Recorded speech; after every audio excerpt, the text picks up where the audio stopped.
the T for today, right? And it says, we all want to be understood, to be acknowledged, and to be loved. And when you read that, you're thinking that somebody else is supposed to do that for you. And that's not true. Don't nobody owe you acknowledgement. Nobody owes you love.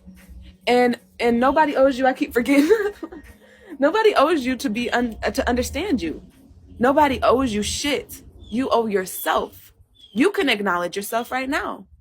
Every day you can acknowledge yourself and say, damn, I'm a powerful person. Even if you're subconscious, the little child in you says, no, you ain't shit. You can't do nothing. Look at the things that you've been through. Even if that little inner child says that shit, you know what I say when I think of that? When I think of negative thoughts, sometimes I think of the inner child, because the inner child is going to tell you about yourself. They're going to say, you know what, you ain't, I don't know about that, you know? That little, and then what I do, and this may help somebody, what I do is address it.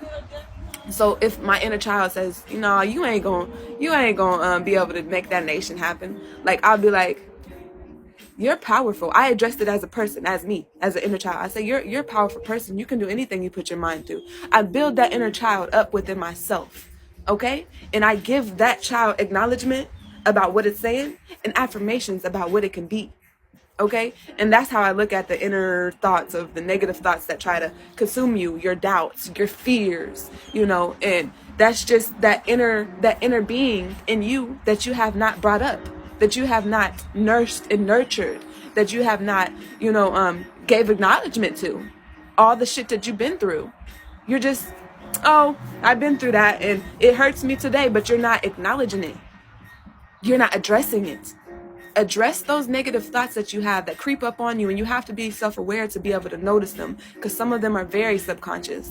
Some of them are very subconscious. So, you know, the doubts, the fears, look up low vibrations. Look up low vibrations, and anytime you're in a low vibrations, address that shit, because those things, and sometimes I look at it as spirits, right? A low vibrational spirit is looking for a host, is looking for somebody that will listen to it. Let's say you're saying, oh, you ain't shit. There's a spirit going around wanting to get into people that to tell themselves that they ain't shit, right? You have to address that spirit whenever, if it penetrates you. Some people don't listen to it. It can't even come into you. That spirit be like, oh, this person ain't gonna believe that. This person ain't even gonna give energy to that, because it don't penetrate them. But you can't ignore your emotions. When a spirit or a thought comes into you and it makes you feel any type of way, you must address it. You must address it. You must change the way you're looking at it, so that anytime that type of spirit tries to get into your being, it won't affect you anymore, because you addressed it and you change the way that you think about it. And I hope that makes sense. And if it doesn't, I will continue to relay that message, because that was deep. I realized that the other day. You need to address those thoughts, and you need to lift them up. If you think of them like a child, lift that child up. Just say, baby, you thought you was a shit, but you are the shit. You know, and give that child that love, that spirit, that negative spirit. You know, you might have to be a little bit harder on it and be like, bitch, get the fuck. I'm not, you know, it's not, none of that. That's not happening. But at the end of the day, I think you could still use the spirit concept and the child concept in the same way. Address it and say that that's not truth over here. You know, you're not able to be here.